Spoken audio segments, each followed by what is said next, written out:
Good morning. Dan Comiskey here again with Connecting the Dots, and today we've got Andrew Elliot, who's running for council in Chatham-Kent. Andrew, this is your first time running. That's exciting. So what made you decide to do that? Yeah, so I've lived in Chatham for 11 years, and I've always been interested in politics, but just being kind of new, I felt like maybe it wasn't right to run yet. But now that tenure is really significant, and I feel like I'm part of the community, and I felt like maybe it was the time. But even in my 20s, when I was living in Leamington, it was something I was thinking about. But like I say, wanted to be here, part of the community, and it's a welcoming community, and now I feel comfortable running. Wonderful. Well, thank you for that. So, as you know, we're talking today about some very local things to the Tecumseh Park neighborhood, but it really reaches out to all the residential neighborhoods and the neighborhoods in Chatham-Kent, just in terms of expectations for change and that kind of thing. So, to start off, I'll just ask you. I'm going to set the premise for the question. In March of 2022, Council decided to move the temporary emergency homeless shelter to a former elementary school on Murray Street, which is about 3 blocks that way. Without consulting the residents of the neighborhood. No public meetings prior to council decision, no open houses, no surveys, no direct communication with the residents at all prior to approving a staff recommendation. Even 23 deputations asking for prior public consultation were ignored by the majority of council and by the mayor. How would you ensure proper prior public consultation takes place in this kind of situation? So, I mean, the big thing is we need public hearings, but the other thing is that as I read it, it snuck up on them that the lease was up, and I don't really understand how that could have happened. So I think being aware of where your leases are and when they're running out and that type of thing, so you don't end up in a situation, right? You don't wait till it's as bad as it can possibly get, because I completely understand that the homeless need to shelter, and we'll talk more about that, I'm sure, but I think the fact that it snuck up on them is just kind of bizarre. So I think it's really important that we be ahead of the game, and hey, this is happening not 2 months from now, but 18 months from now. What are our options? But I do think public hearings are important, and just making it more timely. Okay, thank you. That's great. Do you think Chatham-Kent Council requires more information from the staff to make effective decisions? Yes. So I think generally speaking, politicians have motives and staff have information. So I think going to the staff, who presumably won't have a bias and presumably just, these are the facts, I think that's really the way to do it, to get more information, again, more timely. Right, and time is a big deal. And if you found yourself in a situation, or somebody else in a situation of conflict of interest, how would you handle that situation? So I think for that, you should just sit out the vote. I think that's the appropriate thing to do. I don't. It's just like kind of the obvious thing to do. I think the other thing is to get more different kinds of people running. So I know there's 16 candidates. I'm not sure if any of them are from this area, but I hope some are.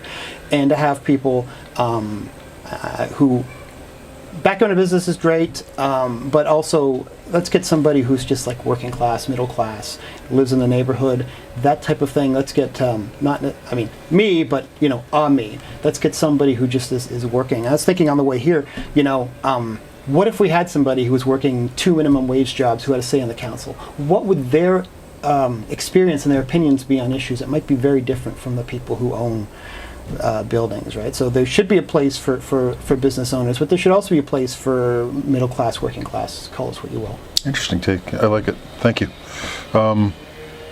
Okay, so moving on then. On March 7th, 2022, a staff recommendation to expand facilities and programs at Hope Haven was put on hold to investigate a $1.2 million offer sent from a secret group of investors to move the shelter away from downtown. The new staff recommendation with the new investor option was presented as a done deal in the Chatham Daily News on Friday, March 18th, 2022. It was passed by council and mayor on Monday, March 21st, 2022. Sorry, that was the 18th and the 21st. Would you have voted for a homeless shelter in a residential neighborhood? Why or why not? So it wouldn't have been my first choice. I couldn't say never under any circumstance, but certainly wouldn't be my first choice. I look at, as one example, the downtown Chatham Center is basically empty. And a facility like that, maybe not necessarily that one, but it has plenty of cooking because of the food court, lots of showers and washrooms, plenty of room for not just sleeping, but also education, also other resources that the homeless might need. It's a really big building, but I think that would be the type of thing I would look at is what's some kind of like a commercial place that's abandoned or nearly abandoned that could be turned into that. Something that's either downtown or maybe even out on the skirts. But I don't think that a residential area should have been, I mean, again, never say never, but it doesn't seem like it was the smart first choice, you know.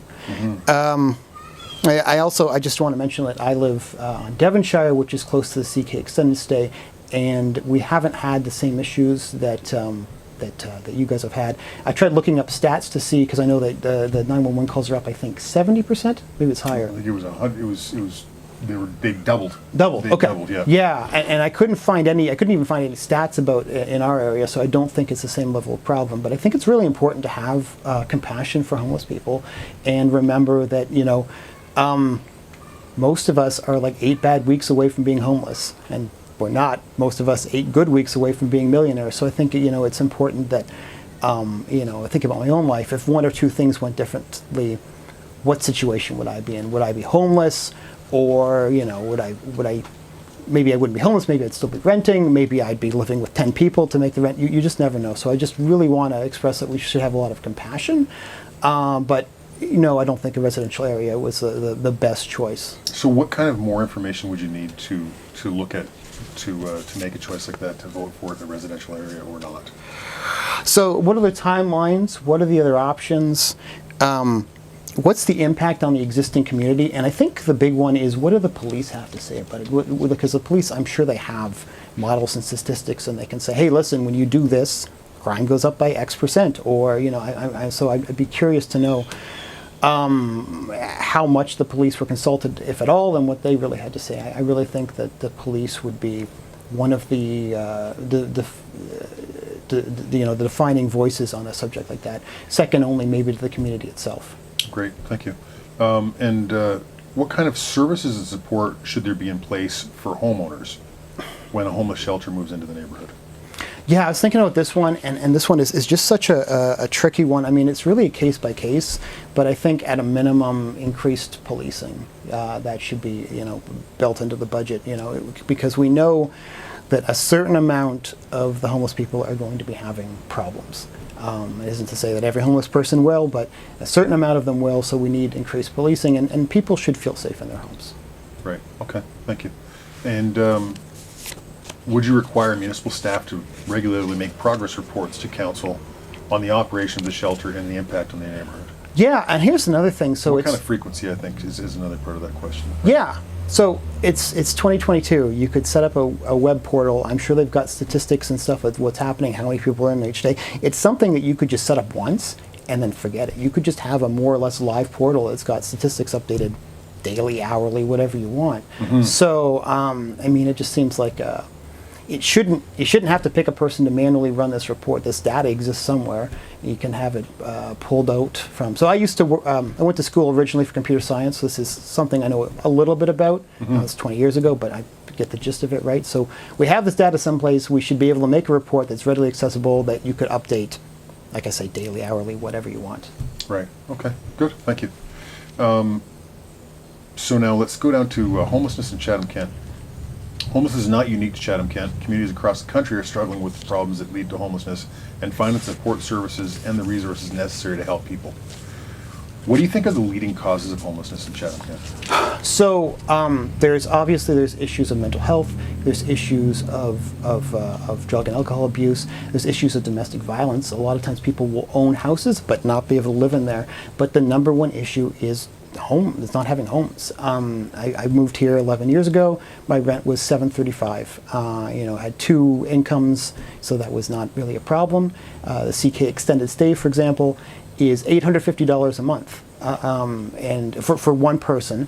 And if you were making minimum wage, working full time, that would be a struggle. So I don't understand how somebody who's homeless or between homes or what have you could possibly afford that.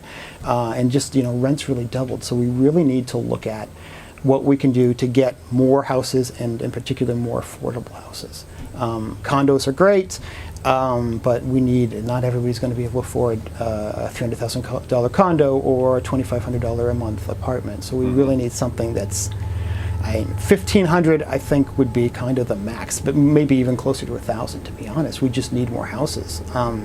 Friend of mine moved out of her apartment for about a year, it might have been about a year, moved back in the interim the rent went up $500. So like, and if you make, if you're making a decent living, I mean, you can afford it, I guess, but I mean, if you're really struggling to begin with, I don't know how you do it. It's even affording it and not being able to put away money in savings. This is it. There's a whole issue there, right? Because that keeps us on that borderline of being homeless. Yeah, and this is it, right? So I'm a millennial, I'm an elder millennial, but like I look at the people my age and younger, and I worry they're never going to afford houses. My brother's got 2 kids, and he's basically telling the kids, hey, listen, you never have to move out, because he doesn't know what's, they're 7 and 10, and he doesn't know what the world's going to be like when they graduate in 10, 15 years, right? They may never leave home. Hopefully they can own a home, but we just don't know. So I think that's really the critical thing, and that's really the number one reason I'm running is housing prices. We need to do a lot more about that. So there's something called exclusionary zoning I was looking into, and this is something that the provincial government has actually given to the municipalities, and what that allows you to do is dedicate a certain amount of new development to be affordable. Now, it's only up to 5%, and their definition of affordable might not be your and I definition of affordable, but it's something. So there are definitely things we can do on a municipal level. I would also... so exclusionary zoning, can you expand on that for me to talk about what it is? Yeah, so basically what it is, so let's say I want to build an apartment, and we'll say it's 100 units. The city council can say, okay, 5% of those units have to be affordable. And I don't know what the provincial government considers to be affordable, but it is something that we have. So the government gives you grants in order to build the building and make it affordable when you rent it? My understanding is we can just not approve things unless they have that 5% affordable. Okay. That's something. Yeah. That's how I understand it. Now, we could, of course, say, hey, in this particular situation, it doesn't make sense to have any of these houses be affordable. It's whatever the situation is. Like, it's something we have. We can go up to 5%. Now, it might be nice to go up to 95%, but it is a tool that we have at least. So we can, I think, too often you can say, oh, I wish we could do this, I wish we could do that. We look at the tools we actually have, and inclusionary zoning is one thing we have. Is there any other way you would attack the issue of homelessness in Chatham-Kent besides homelessness, or besides affordable housing?